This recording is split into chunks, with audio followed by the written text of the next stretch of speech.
Hi Tommy, today I'm going to read Felix.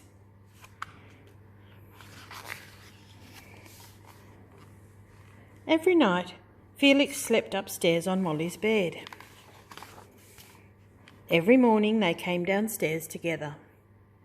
One morning when they came down for breakfast, they found Grandpa and Grandma in the kitchen. Grandma was very cross. "Someone's been nibbling the bread," she shouted. "Look," and she held up the loaf. "They've been eating the jam too," she cried. "It wasn't me," said Grandpa. "It wasn't me," said Molly. Could it be Felix? Felix knew it wasn't him. That night when everyone was asleep, Felix jumped off Molly's bed and crept downstairs. He was going to catch the thief. He searched under the shelves in the kitchen cupboards.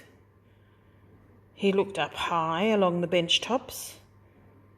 He crept into the pantry and quietly, cautiously, peered around the corner. And what do you think he saw? He saw a little grey mouse licking the last of the strawberry jam from the bottom of the jam jar. Stealthily, Felix stalked, creeping, crawling, slinking, slithering until... whoosh! He pounced. He tried to reach the little grey mouse at the bottom of the jar, but his head was too big.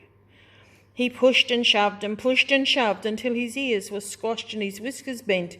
He pushed and shoved until he was stuck in the jam jar. Poor Felix, what was he going to do? He could see the little grey mouse racing around and around and around. He tried to get rid of the jar. He shook it and he swung it this way and that, high and low, up and down, bang, bang, bang, bang, bang, bang, but he couldn't get it off. He banged so loud he woke Grandma. "Oh dear," cried Grandma.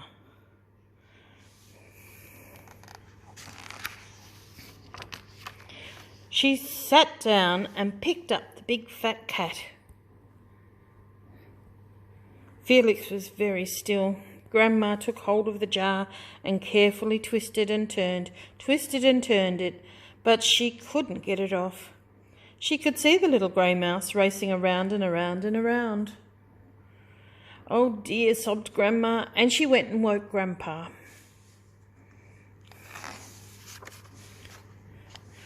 "We'll soon fix this," said Grandpa. Gently he twisted and turned the jar.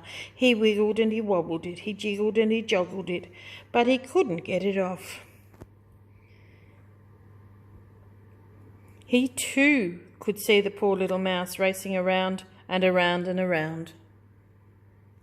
They tried again. This time Grandpa held Felix and Grandma held the jar. She wiggled and she wobbled it. She pushed it and she pulled it. But still Felix was stuck in the jar. Grandma woke Molly. Maybe she could help. "Oh, poor Felix," wailed Molly as she gave him a big hug, great big hug. They tried again, all of them this time. Grandma twisted and turned the jar. She wiggled and she wobbled it. She jiggled and she joggled it. They pulled and they pulled and they pulled. But still Felix was stuck.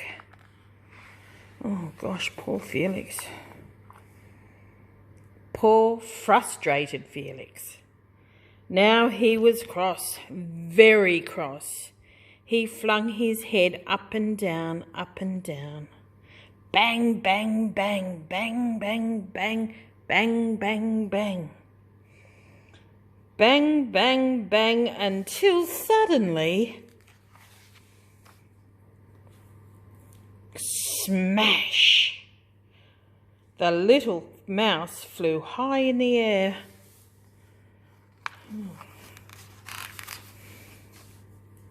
And landed with a plop in the corner of the room. He ran and he ran and he ran out the door and was gone. "That mouse won't come back," said Grandma. "What a clever cat." And she gave Felix a saucer of milk. Grandpa swept up the broken glass. Then they all sat down for a mug of hot chocolate. When the last drop was drunk, it was time to go to climb the stairs to bed.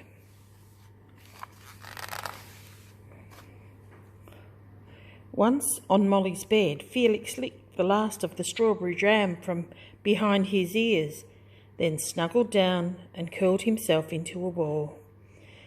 "Good night, Felix," whispered Molly, and they both fell fast asleep. Wasn't Felix clever? Love you, Tommy.